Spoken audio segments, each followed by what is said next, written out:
Jewish students across the country are threatened and under attack. What do you say to Jewish students on college campuses who feel unsafe given the dramatic rise in anti-Semitism? And what do you say to university presidents and college presidents who have not met the moral clarity moment to forcefully condemn Hamas terrorism? Mr. Ramaswamy, would you like to take that one? Absolutely.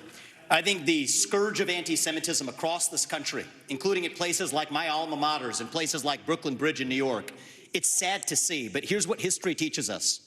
Anti-Semitism is a symptom of a deeper cancer in a country and a society that is lost, and we are lost.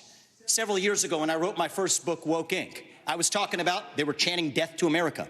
Death to white people, death to Christians. Nobody was waking up back then. Now it's even bad. Now they're saying death to Israel and worse. So it is wrong, but we have to get to the root cause here. Now, I think it's really important that we do this through leadership, not censorship.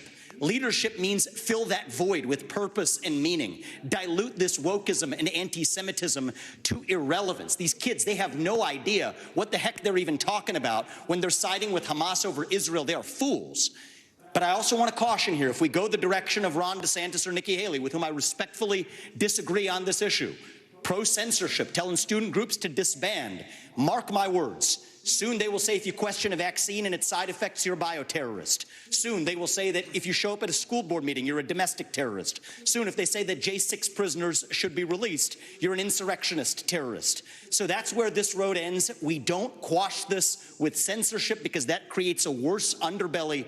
We quell it through leadership by calling it out. These university administrators have lost their way, and we need leadership at the top in the United States of America that restores our founding values and that has no place for this kind of anti-Semitic hate. That's where I stand while respecting our Constitution. Your time is out. Senator Scott, let me get you to weigh in on what you just heard.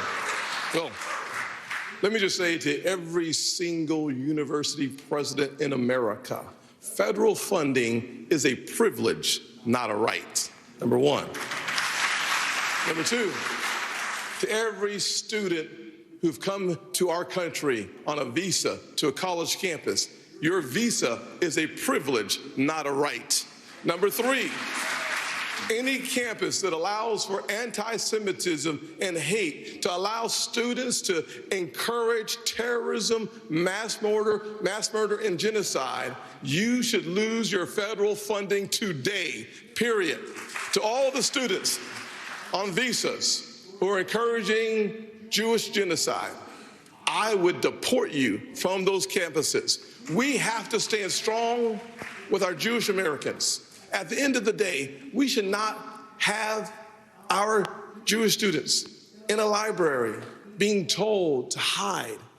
On our streets in New York, a Jewish citizen has the right to walk on the streets of America with no fear. They have the right to go to college campuses, go to class, and not fear.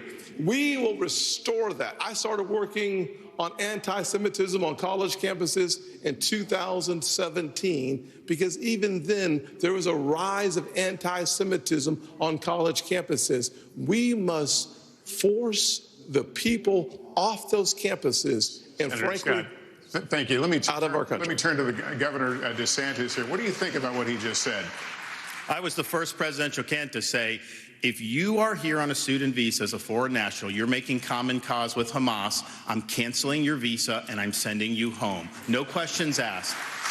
Second, I have friends here in Florida who their kids do not feel safe even going to university campus at all outside of the state of Florida. You have Jewish students fleeing for their lives at Cooper Union. Joe Biden should have the Department of Justice on these college campuses and holding the universities accountable for civil rights violations.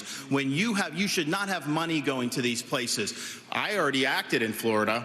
We had a group, Students for Justice of Palestine. They said they are common cause with Hamas. They said, we're not just in solidarity, this is what we are. We deactivated them. We're not going to use state tax dollars to fund jihad. No way. And what is Biden doing? Not only is he not helping the Jewish students who are being persecuted, He is launching an initiative to combat so-called Islamophobia. No, it's the anti-Semitism that's spiraling out of control. Right. That is what we have to confront. And as president, I can tell you this, we are not going to stand for this on college campuses any longer. All right, Governor, thank you. Let me turn to Governor